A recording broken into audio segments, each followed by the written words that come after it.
Hello everybody, Ben Dittmer here again. Today is April 28th, 2019. And Pepper and I are out here at Norris Lake in St. Francis, Minnesota, testing some more old motors.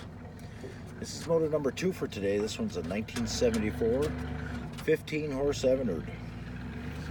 Picked this motor up a few weeks ago, got it on trade, and replaced all the motor mounts in it, resealed the gear case, new water pump, new points and condensers, one new ignition coil, carburetor kit, fuel hoses, power head base gasket. So went through it, gave it a good tune-up, and it shows.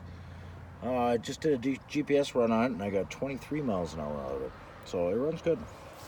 So we'll give you a little demonstration on this one. Oh, and on the way here, of course, I broke the choke knob, so I gotta put one of them in. Anyway, here we go. These are on a thermostat, just kind of spit water a little bit so the thermostat opens, and then they blow a lot more water out. Pepper's standing up on the bench, so I don't want to punch the throttle.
And back in the fork.